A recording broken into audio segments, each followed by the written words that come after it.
Hello বন্ধুরা, তো আজকে চলে এসেছি একটা খুব সুস্বাদু একটা রেসিপি নিয়ে। তো আর রেসিপিটা হচ্ছে, তোমরা বোধহয় বুঝতেও পারছো এটা কিসের রেসিপি। এখানে আমার হাজব্যান্ড কলা পাতাতে একটু তেল লাগিয়ে রেখে দিচ্ছে।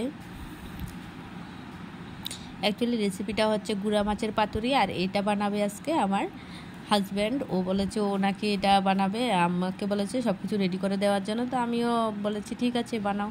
তো আমি রেডি করে দিচ্ছি। তো এখানে পেঁয়াজ কুচি দিয়ে দিয়েছে, আর এদিকে আদা রসুন আর একটু পেঁয়াজ বেটে দেওয়ার জন্য বলেছে। আমরা অ্যাকচুয়ালি পাতুরিতে আদা রসুনগুলি দিই না, পেঁয়াজ দিই, কিন্তু পেঁয়াজ কুচি দিই।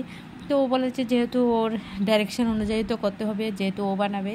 তো আমিও বেটে দিয়েছি, একেবারে কম দিয়েছি পরিমাণে। তো এখানে আবার একটু হলুদ গুঁড়ো আর লবণ দিয়ে দিয়েছে। তারপরে একটু সরিষার তেল দিচ্ছে আর একটু গুঁড়ামরিচ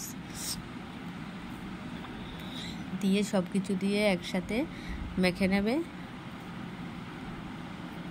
কাঁচা লঙ্কাও চিড়ে দিয়েছে, আর আদা রসুন পেঁয়াজ তো আমি একটু বেটে দিয়েছি, এগুলোও দিয়ে দিয়েছি। তো সবগুলো একসাথে ভালো করে মেখে এখন যে কলা পাতাগুলিতে তেল দিয়ে আগে একটু আগুনের মধ্যে একটু ধরেছিল, যাতে এগুলির মধ্যে দিলে কলা পাতাটা ফেটে না যায়। সেজন্য কলা পাতাটার মধ্যে একটু তেল দিয়ে আগে আগুনের মধ্যে একটু গরম করে রেখেছিল। তো এখন এবার সব কিছু ঢুকিয়ে ভালো করে মুড়িয়ে চুলার মধ্যে দিয়ে দিয়েছে। আগুনও ভালো ছিল। তো এবার উঠিয়ে নেওয়া হয়েছে, দেখি কি হয়েছে। তো স্মেল কিন্তু খুব সুন্দর বেরিয়েছিল যখন খুলেছে।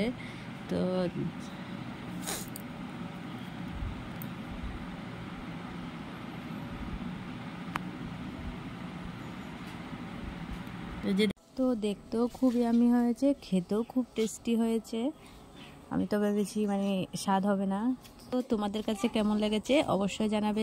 Tata, bye bye.